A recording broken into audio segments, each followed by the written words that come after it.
Bà sùng group chung riêng xưa cả đôi chia xưa đây tất cả bày mặt đài trên này sne ha vị sai tụ ngơ con khmai cả đôi chia này control hay tụ ngơ con khmai tọt này vòng đá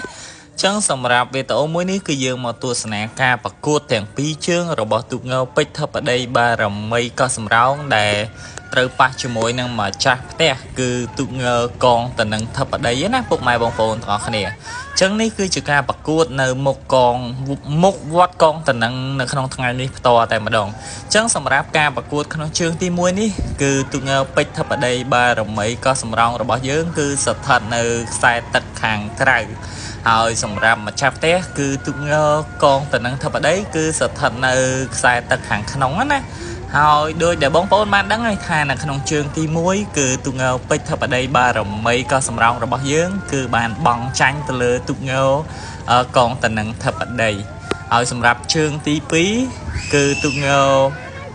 ពេជ្រធប់đấyបារមីក៏សម្រងរបស់យើងគឺបានផ្លាស់ប្ដូរមកនៅខ្សែទឹកខាងក្នុងវិញម្ដងហើយសម្រាប់ម្ចាស់ផ្ទះគឺទុងកងតំណឹងធប់đấyគឺបានផ្លាស់ប្ដូរមកខ្សែទឹកខាងក្រៅដូចគ្នាបាទហើយសម្រាប់លទ្ធផលនៅក្នុងជើងទី2នេះគឺទុងពេជ្រធប់đấyបារមីក៏សម្រងរបស់យើងគឺទទួលបានជ័យជំនះវិញទៅលើទុងកងតំណឹងធប់đấyណាបងប្អូនទាំងអស់គ្នាចឹងនេះគឺជាបទពិសោធន៍ថ្មីមួយទៀតហើយសម្រាប់ទុងពេជ្រធប់đấyបារមីក៏សម្រងរបស់យើងនៅក្នុងការប្រកួតលើកទី2បាទចឹងការប្រកួតលើកទី2របស់យើងគឺទទួលបានលទ្ធផលឈ្នះមួយជើងគឺចាញ់មួយជើងជាធម្មតាទេកីឡាតែងតែមានចាញ់មានឈ្នះណាហើយណាមួយវាថ្មីថ្មោងផងសម្រាប់បងប្អូនអ្នកកោះសម្រងយើងដែលយើងទើបតែទទួលបានគ្រាប់ពេជ្រថ្មីមួយគ្រឿងនេះ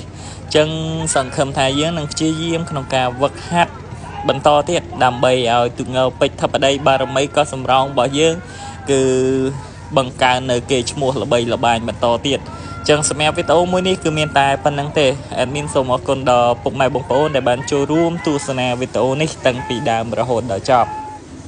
ហើយសម្រាប់ពុកម៉ែបងប្អូនដែលបានទស្សនាចប់ហើយសូមកុំភ្លេចជួយចុច like share និងជួយ follow page ទុងកងខ្មែរម្នាក់មួយផង